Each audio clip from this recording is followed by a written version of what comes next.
tous, j'espère que vous allez bien. Donc on se retrouve dans une nouvelle vidéo avec deux polars, un polar japonais et un polar en anglais américain. Je vais commencer cette vidéo maintenant, je pense qu'elle sera assez courte. Alors on a du coup Strange Picture de Uketsu. Uketsu, c'est un artiste à part entière au Japon qui est de plus en plus connu, qui est masqué. Je sais pas si vous verrez ici sur la photo, mais c'est en gros l'écrivain le plus vendu au Japon et le leader de la nouvelle vague des auteurs de thrillers et d'horreur. Artiste complet, il écrit, dessine, publie des vidéos d'horreur et de suspense et compose de la musique et on ne sait pas qui c'est. Bref, ça avait l'air très original et j'étais très intriguée. Du coup, quelques jours avant sa sortie, j'ai demandé à mon collègue qu'il m'en mette un de côté, que je l'emprunte. Et j'ai beaucoup aimé, vous allez le voir. Et ensuite, j'ai lu The Boyfriend de Freda McFadden qui pour le moment n'est qu'en anglais. Il est sorti, il est dispo en France en anglais que depuis fin d'année. Bien sûr, il est dispo aux États-Unis et dans les pays anglophones depuis bien plus longtemps. Mais voilà, c'est la représentante qui m'a envoyé le service de presse. Je me suis dit que ce serait bien que je lise plus en anglais cette année. Je vous en parlais dans ma vidéo que je vous laisse juste ici. Dans mon bilan de l'année 2024, je vous disais qu'un de mes objectifs de l'année 2025 c'était de plus lire en anglais. En plus j'en ai quelques-uns ici là qui m'attendent et j'en ai racheté. Et en fait je me suis rendu compte que je me débrouillais bien mieux que ce que je pensais. Donc The Boyfriend de Freda McFadden. Donc zappez la seconde partie de cette vidéo si votre niveau d'anglais n'est pas très élevé, parce que ça va pas trop vous intéresser, comme je pense qu'il ne va pas sortir en français avant fin d'année, voire l'année prochaine. Alors celui-ci, Strange Pictures de Uketsu. Alors d'une, j'adore la couverture, c'est publié chez Seuil. Je ne me rappelais plus qu'il allait sortir parce que quand on fait les bons, il y a deux commandes, c'est à chaque fois 2 ou 3 mois avant. Donc généralement il y a des titres dont on ne se rappelle plus qu'ils vont sortir. Donc celui-ci je l'ai lu très rapidement en 2 jours. Il fait quand même quasiment 300 pages. C'est un livre très original. Alors je vous préviens, bien sûr c'est subjectif, ce ne sera pas l'histoire la plus incroyable au niveau enquête, etc. Mais l'objet livre en lui-même est très original et je l'ai trouvé hyper intéressant parce que ça fait entièrement participer le lecteur. Je vous explique. Donc déjà, je vais vous montrer, il y a régulièrement des dessins, il y a des photos. En fait, c'est un livre divisé en 4 enquêtes, si on peut dire. Tout part d'un jeune homme étudiant qui est chez lui, qui s'intéresse un petit peu au surnaturel. Il appartient à un groupe avec un ami. Et son ami lui dit: est-ce que t'as vu, le blog de machin là. Machin en question, son pseudo c'est Nana Shinoren, qui a un blog et en fait il explique un peu sa vie, il raconte sa vie. Il a une femme, ils ont eu un enfant, mais sa femme est morte suite à son accouchement, donc c'est quand même assez tragique. Il publie des photos des dessins que sa femme avait fait parce que sa femme était artiste. Et en fait les personnages ainsi que le lecteur, en recoupant les photos, en les remettant en perspective, en les tournant, etc., ont fait une histoire complètement différente. Et en fait, ce personnage, cet homme, Nana Shinoren, il comprend qu'en fait, sa femme lui avait laissé un message un peu prédictionnel. Et en fait, il va enfin comprendre le message subliminal des années plus tard et ça va lui exploser à la figure, une vérité va lui exploser à la figure et c'est le personnage qui le découvre, mais c'est aussi le lecteur, donc c'est hyper bien fait. Ah mais non mais là je vous spoil donc je vous montre pas trop, mais c'est hyper bien fichu. Ensuite la seconde histoire, mais en fait les 4 histoires sont un petit peu liées entre elles. La seconde histoire, c'est un jeune garçon qui s'appelle Yuta. Son père et sa mère sont morts, il est élevé par sa grand-mère qui s'appelle Naomi.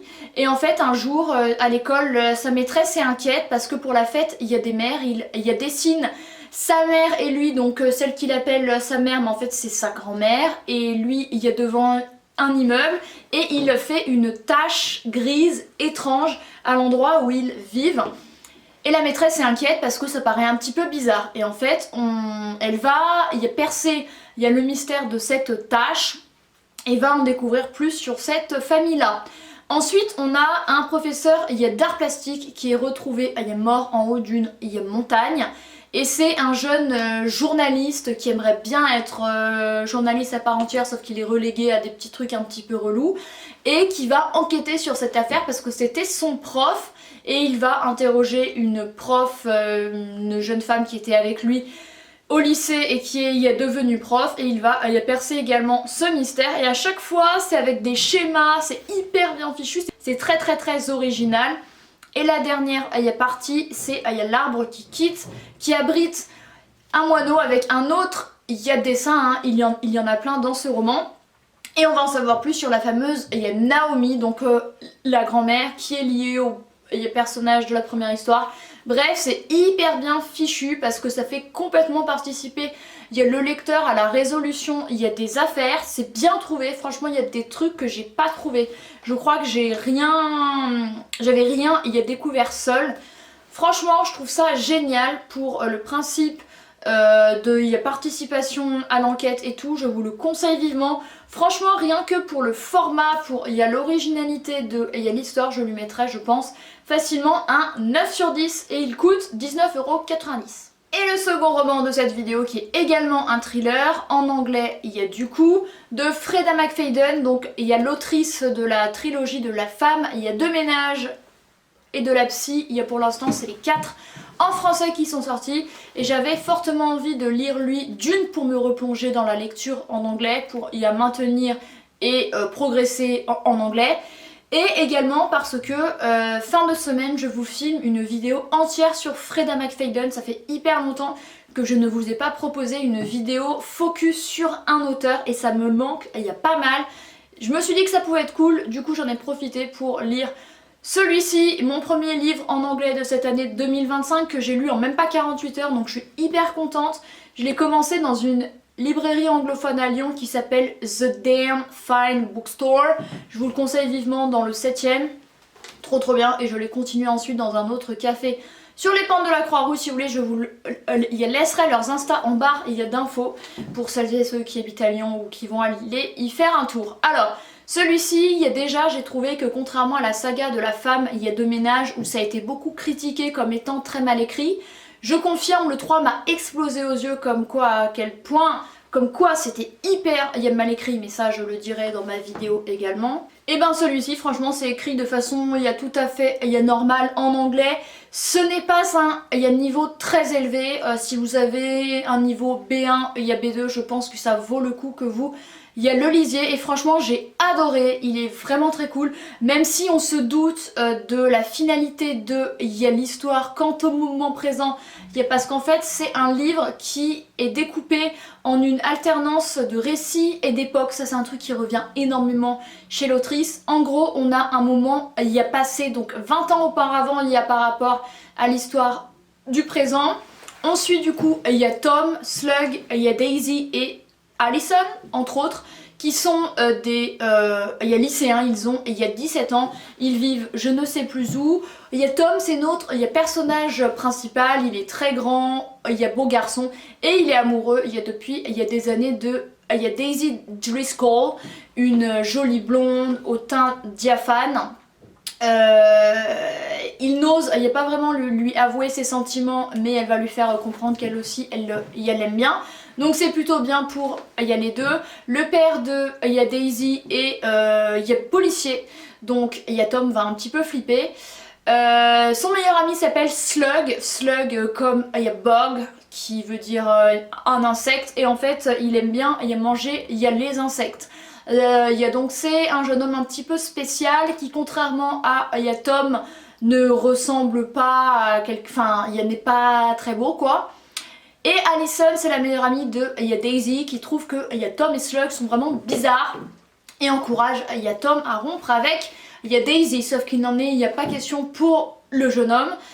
Il y a Tom qui se rend bien compte que certes extérieurement il a des bonnes manières, il est beau, il présente bien, mais il se rend bien compte qu'il y a quelque chose qui cloche chez lui, parce que par exemple quand il regarde Daisy ou quand il l'embrasse pour la première fois, au lieu d'avoir, il y a des désirs genre sexuels quoi, il va plutôt avoir envie, il y a pensé à la jugulaire, il y a de désirs au sang, enfin des trucs un petit peu creepy quoi.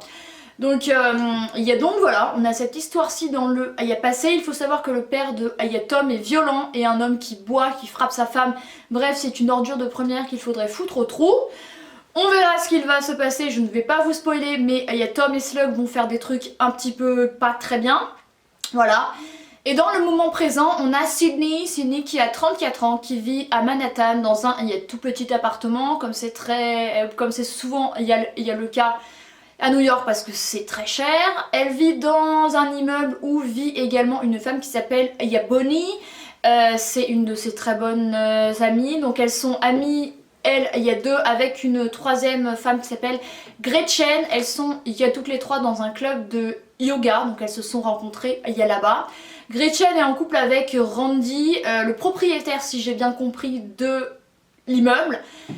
Et du coup où vivent Bonnie et Sydney, voilà. Les filles le trouvent un petit peu bizarre, mais enfin bon, Gretchen est heureuse, c'est l'essentiel. Et un jour, Sydney s'est mise en fait sur une application pour rencontrer des hommes qui s'appelle, j'oublie le nom de cette appli, bon à la limite on s'en fout, mais cette appli s'appelle Kinch, C-Y-N-C-H. Et en fait, elle n'est plus en couple avec Jake qui était flic. Ils ont vécu ensemble, mais Jake était trop dédié à son travail et Sydney l'a quitté. Et en gros, elle enchaîne quelques rendez-vous et tout commence avec le rendez-vous avec un certain Kevin qui en vérité ne ressemble pas du tout à sa photo. Pourquoi les mecs font ça? Je ne comprends pas. S'ils veulent rencontrer la fille dans la vraie vie, ils font un date et arrivederci. Enfin, je veux dire, si tu ressembles, il n'y a pas à ta photo et que tu ressembles à rien en vrai, il y a dans la vraie vie les filtres Photoshop ou des trucs qui t'embellissent ou te rajeunissent, ça il n'existe pas, c'est complètement con, j'ai jamais compris. Bref, c'est ça qui lui arrive à Sydney. Elle a prévenu Gretchen de ce rendez-vous et de la sauver avec un appel téléphonique pour la sortir de cette situation au cas où ça tournerait mal, sauf que Gretchen il n'appelle pas, donc Sydney a la haine, ils n'ont rien à se dire, Kevin est hyper lourd, il l'incite à participer à un truc bizarre, etc. Ensuite il insiste pour la ramener, elle ne veut pas lui montrer où elle vit, ça c'est ce qu'il faut faire les filles, c'est bien, faut pas montrer où vous vivez quand vous sentez que le gars est creepy. Donc elle fait genre qu'elle habite quelque part, et là il devient hyper entreprenant, il lui dit qu'elle est la femme de sa vie, il de lui donner une seconde chance, elle lui fait comprendre qu'il ne se passera rien entre eux, en plus il est dégueulasse en plus d'être inutile à la vie. Et là il commence à la forcer à l'embrasser, à l'agresser, bref c'est une grosse merde qui ne sait pas entendre le nom. Et d'un coup surgit un bel homme que Sydney appelle Mystery Man parce que elle ne sait pas son nom. Cet homme la sort de ce mauvais pas, encourage Kevin à se barrer sinon il appelle les flics. Sydney de son côté lui remercie, elle a le nez en sang en plus, elle a un syndrome qui fait qu'elle saigne très facilement, je ne sais plus le nom de ce syndrome. C'est la maladie de Willebrand qui fait que vous saignez énormément, c'est très impressionnant mais c'est pas grave.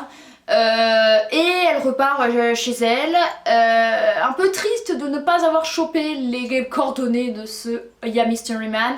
Et là elle trouve Bonnie qui lui annonce que le mec qu'elle voit qui est docteur aimerait qu'il soit exclusif, même si elle n'a pas trop envie. Donc bref, elle n'a pas trop envie. Et là je me dis, ouais il y a un petit truc. Donc je commençais à deviner quelque chose qui s'avérait être vrai.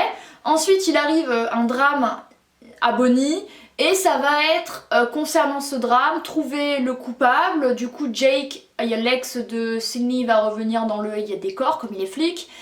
Mystery Man va ressurgir, Kevin aussi qui est un vrai stalker, on va voir à quel point il la stalk et à quel point c'est grave, à quel point Sydney a l'impression de le voir partout. Un jour elle va ressortir en date avec un autre gars qui va avoir peur, de son nez qui coule d'un coup. Et Mystery Man va ressurgir, bref voilà, je vais pas vous en dire plus sur ça. Et d'un autre côté on suit tout au long du récit bien sûr, il y a Tom, Slug, il y a Daisy et Allison. Et voilà, des choses qu'on pensait s'affirment, il y a d'autres, il y a un petit peu des retournements de situation auxquels on ne s'attendait pas, surtout concernant il y a Tom, il y a Daisy et les autres. Franchement, j'ai beaucoup aimé ce roman qui est assez addictif.